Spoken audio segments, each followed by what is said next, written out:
നമസ്കാരം. Business mastery ഹബിലെ പുതിയ സെഷനിലേക്ക് എല്ലാവർക്കും സ്വാഗതം. റൂൾസ് ഓഫ് വെൽത്ത്, അതിനെപ്പറ്റി തന്നെ ഇന്ന് പറയുന്ന 5ാമത്തെ സെഷനാണ്. ദ റൂൾസ് ഓഫ് വെൽത്തിൽ 100 റൂൾസുകളെ പറ്റിയിട്ടാണ് ഈ സീരീസിൽ ചെയ്യുന്നത്. അപ്പോൾ ഇത് കംപ്ലീറ്റ് ആവണമെങ്കിൽ 100 ദിവസത്തെ പരിപാടി ഉണ്ടെന്ന് അറിയുക. അപ്പൊ നിങ്ങളുടെ സപ്പോർട്ടാണ് ഇതിന് ഏകമായിട്ടുള്ള എന്റെ പ്രചോദനം എന്നറിയുക. അതുകൊണ്ട് ഇത് കേൾക്കുമ്പോൾ നിങ്ങൾക്ക് ഇഷ്ടപ്പെട്ടതോ നിങ്ങൾക്ക് പറയാനുള്ളതോ ഒക്കെ കാര്യങ്ങൾ താഴെ പറഞ്ഞ് എന്നെ അതിന് മോട്ടിവേഷൻ നൽകുക. എന്നിട്ട് നമുക്ക് റൂൾസ് ഓഫ് വെൽത്ത് പഠിക്കുക. ധനം ഉണ്ടാക്കുന്നത് എങ്ങനെയെന്നും ധനത്തിന്റെ കോൺസെപ്റ്റ് എങ്ങനെയെന്നും ഒക്കെ നമുക്ക് കൃത്യമായി പഠിച്ച് മനസ്സിലാക്കി പോകേണ്ടത് ആവശ്യമുണ്ട്. ചെറിയ കാര്യങ്ങൾ മാത്രമേ ഈ പോഡ്കാസ്റ്റ് സീരീസിൽ പറയുന്നുള്ളൂ. അത് നിങ്ങൾക്ക് അപ്ലൈ ചെയ്യാൻ പറ്റുന്നത് മാത്രമായ കാര്യങ്ങളാണ്. അല്ലാത്ത വലിയ കോംപ്ലക്സ് സാധനങ്ങൾ ഒന്നും പറയുന്നില്ല. സാധാരണക്കാരന് പോലും മനസ്സിലാവുന്ന രീതിയിലാണ് പറയുന്നത്. എങ്കിൽ നിങ്ങൾ താഴെ ഒന്ന് കമന്റ് ചെയ്യുക. ഇഷ്ടപ്പെട്ടാൽ ചാനൽ സബ്സ്ക്രൈബ് ചെയ്യാൻ മറക്കാതിരിക്കുക. ഓക്കെ, അപ്പൊ ഇന്നത്തെ സെഷൻ നമ്മൾ റൂൾ നമ്പർ 5 ആണ് പറയുന്നത്. അപ്പൊ അതിനു മുമ്പ് 1, 2, 3, 4 വരെ ഒന്ന് കണ്ടിട്ട് വരിക. കാണാത്തവരെ ഇതിന്റെ താഴെ ഞാൻ പിൻ ചെയ്തേക്കാം. അതിൽ കയറി ഒന്ന് കാണുക, എന്നിട്ട് അഭിപ്രായം കൂടി പറയുക. അപ്പോൾ നമ്മുടെ ബിസിനസ്സുകാരെ നമ്മൾ സ്വയം വിളിക്കുന്ന പേരെന്താണ്? ആ പേരൊന്ന് താഴെ ടൈപ്പ് ചെയ്തോളൂ, മറക്കരുത്. കാരണം അതൊരു അഫർമേഷൻ ആണ്. എല്ലാവരും ബിസിനസ് ചെയ്യുന്നത് എന്തിനാണ്? ഇപ്പൊ പുതിയതായി ചാനൽ കാണുന്നവരാണെങ്കിൽ നിങ്ങളോട് ചോദ്യം, എന്തിനാണ് നിങ്ങൾ ബിസിനസ് ചെയ്യുന്നത്? താഴെ ഒന്ന് കമന്റ് ചെയ്തോളൂ കേട്ടോ. നിങ്ങളുടെ കമന്റ് എന്താണെന്ന് അറിയുക. ബാക്കിയുള്ളവർ എന്റെ ഓൾറെഡി കാണുന്നവർ കമന്റ് ചെയ്ത കമന്റ് ഒക്കെ കാണും താഴെ. എങ്കിലും നിങ്ങളുടെ പറയുക, എന്തിനാണ് നിങ്ങൾ ബിസിനസ് ചെയ്യുന്നത്? അല്ലെങ്കിൽ ഇന്നത്തെ ചോദ്യം തിരിച്ചു വയ്ക്കാം, എന്തിനാണ് നിങ്ങൾക്ക് സമ്പത്ത് എന്ന് പറയുന്നത്? എന്നാൽ കഴിഞ്ഞ സെഷനിൽ നമ്മൾ പറഞ്ഞത് എന്താണ് നിങ്ങൾക്ക് സമ്പത്ത് എന്നതിനെ പറ്റി ചോദിച്ചിരുന്നു. അതിന് മറുപടി പറഞ്ഞവർ ഒരുപാട് ആൾക്കാരുണ്ട്. അപ്പൊ വീണ്ടും നിങ്ങളോട് വേണ്ടി, എന്തിനാണ് നിങ്ങൾ സമ്പത്ത്, എന്താണ് നിങ്ങൾ സമ്പത്ത്? അപ്പൊ ഇന്ന് മറ്റൊരു കാര്യമാണ് സമ്പത്തിന്റെ നിയമത്തിൽ റൂൾ നമ്പർ 5. വളരെ കൃത്യമാണ്. ഇത് എന്നെ തന്നെയാണ്, ഞാൻ തന്നെയാണെന്നൊന്നും ആരും പറഞ്ഞേക്കരുത്. അങ്ങനെ ഒരാളെ ഉദ്ദേശിച്ചുകൊണ്ടല്ല പറയുന്നത്. ഇതൊരു തത്വമാണ്. ഇതൊന്ന് മനസ്സിലാക്കിയാൽ മാത്രം മതി എന്ന് മാത്രമാണ് ഇപ്പൊ പറയാനുള്ളത്. സമ്പത്തിന്റെ നിയമത്തിൽ റൂൾ നമ്പർ 5 എന്ന് പറയുന്നത്, മിക്കവരും സമ്പന്നരാകാൻ മടിയന്മാരാണ് എന്നുള്ളത്. എന്താണ്? മിക്കവരും സമ്പന്നരാകാൻ മടിയന്മാരാണ് എന്നുള്ളതാണ്. Are you agree with that or not? ആടെ ഒന്ന് കമന്റ് ചെയ്ത്, ഞാൻ അഗ്രി ആണ്, ഞാൻ അഗ്രി അല്ല, എന്തായാലും നിങ്ങളുടെ ഇതൊന്ന് അഗ്രി ചെയ്ത് പറഞ്ഞു നോക്കിയേ.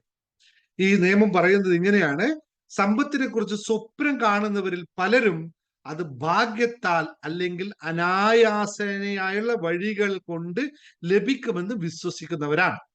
ഒന്നുകൂടി പറയാം, സമ്പത്തിനെ കുറിച്ച് സ്വപ്നം കാണുന്നവർ പലരും അത് ഭാഗ്യത്താൽ അല്ലെങ്കിൽ അനായാസേനയായുള്ള വഴികൾ കൊണ്ട് ലഭിക്കുമെന്ന് വിശ്വസിക്കുന്നു. മാജിക് ആണ് സംഭവിക്കുന്നത് വിശ്വസിക്കുന്നു.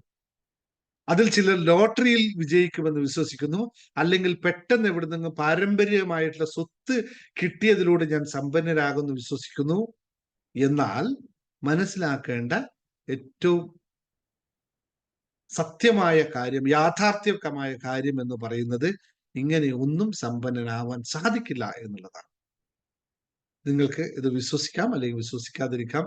യഥാർത്ഥത്തിൽ സമ്പന്നരാകാനുള്ള വഴിക്ക് ദിവസവും പ്രഭാതത്തിൽ എഴുന്നേറ്റ് ദിവസം മുഴുവൻ നന്നായി പ്രവർത്തിക്കുകയും രാത്രി വരെ ലക്ഷ്യത്തിലേക്ക് ശ്രദ്ധ കേന്ദ്രീകരിക്കുകയും വേണം എന്നുള്ള തിരിച്ചറിവ് എൻ്റെ പ്രിയപ്പെട്ട സഹോദരങ്ങൾക്ക് ഉണ്ടാകുമ്പോൾ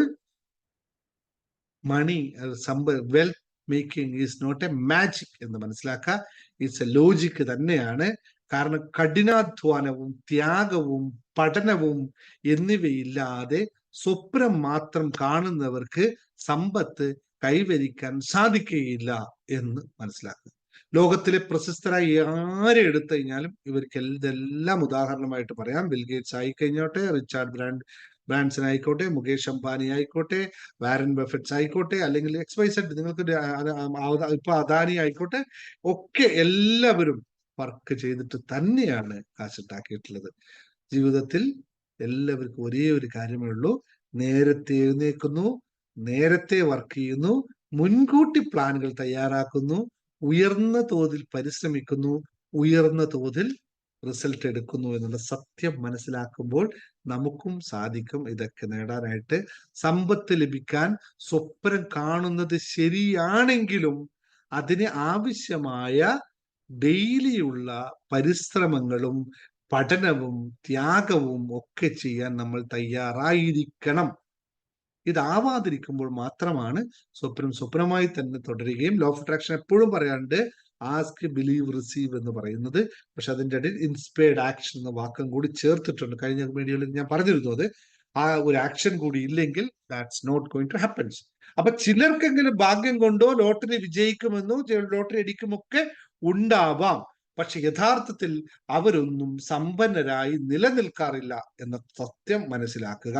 ലോട്ടറി അടിച്ചിട്ടോ അല്ലെങ്കിൽ പാരമ്പര്യമായി സ്വത്ത് കിട്ടിയിട്ടൊന്നും ആരും സമ്പന്നരായിട്ട് നിലനിന്നിട്ടില്ല എന്ന യാഥാർത്ഥ്യം മനസ്സിലാക്കുക. അപ്പൊ സമ്പത്തിന് നമുക്ക് ചെയ്യേണ്ടത് നിരന്തരമായ പ്രവർത്തനം തന്നെയാണ്. അതാണ് പറഞ്ഞത്, സമ്പന്നരാകാൻ പലരും തയ്യാറല്ല. കാരണം അവർക്ക് അത് നേടാനുള്ള പരിശ്രമം ചെയ്യാൻ മനസ്സില്ല എന്ന് പറയുന്നു. മിക്കവർക്കും എന്താ സംഭവിക്കുന്നത് വെച്ചാൽ, മിക്കവരും സമ്പന്നരാകണമെന്ന് ആഗ്രഹിക്കുന്നത് വലിയ വീട്, വലിയ കാറുകൾ, അല്ലെങ്കിൽ അടിപൊളിയുള്ള ലൈഫ് എന്ന് പറയുന്നത്. ഇതെല്ലാം എന്താണ് സംഭവിക്കുക? നമ്മുടെ ഉള്ള സമ്പത്തിനെ കുറക്കുന്ന കാര്യമാണ്. ഡിപ്രിസിയേറ്റിംഗ് അസറ്റ്സുകളാണ്. വീടായിക്കഴിഞ്ഞാലോ കാറായിക്കഴിഞ്ഞാലോ ലക്ഷറി ലൈഫ് ആയിക്കഴിഞ്ഞാലോ എന്ന് അറിയുക. അപ്പോൾ നമ്മൾ ഉള്ള സമ്പാദ്യത്തെ കുറഞ്ഞു കുറഞ്ഞു പോകാൻ മാത്രമേ അതിലൂടെ ആവുകയുള്ളൂ എന്ന് തിരിച്ചറിയുമ്പോൾ സമ്പത്ത് എന്ന് പറയുന്ന മൾട്ടിപ്ലെക്സ് ഓഫ് അതിനെ ഇൻകത്തെ കൂട്ടുന്ന വഴികളെയാണ് സമ്പത്ത് എന്ന് പറയുന്നത്. അപ്പോൾ സ്വപ്നം മാത്രം കണ്ടാൽ പോരാ, അതിന് തത്തുല്യമായി പ്രവർത്തിക്കാൻ കൂടി തയ്യാറാവണം എന്നുള്ള ഓർമ്മപ്പെടുത്തലാണ് ഈ സെഷനിലൂടെ നടത്തുന്നത്. അപ്പോൾ സമ്പത്ത് ഒന്നാണ്. സമ്പന്നരാവാൻ ആരും പരിശ്രമത്തിന് തയ്യാറല്ല എന്നുള്ള തിരിച്ചറിവാണ് അടുത്ത ഞാൻ പറയുന്നത്. എഗ്രി ആണെങ്കിൽ ജസ്റ്റ് ഒന്ന് താഴെ ടൈപ്പ് ചെയ്ത് കമന്റ് ചെയ്തോളൂ. ആരെങ്കിലും നിങ്ങൾക്ക് ഇത് കൊടുക്കാനുണ്ടെങ്കിൽ ജസ്റ്റ് ഒന്ന് ക്ലിക്കായിട്ടൊന്ന് അവർക്ക് അയച്ചു കൊടുത്തു, സാറ് ഇങ്ങനെ സംഭവം അല്ലേ നിങ്ങളുടെ അവസ്ഥ എന്ന് ചോദിച്ചിട്ട് അവർക്ക് കൂടി രക്ഷപ്പെട്ടു പോയിക്കോട്ടെ. അപ്പൊ താങ്ക് യു വെരി മച്ച്. ഈ സെഷനോട് അവസാനിപ്പിക്കുന്നു. Thank you.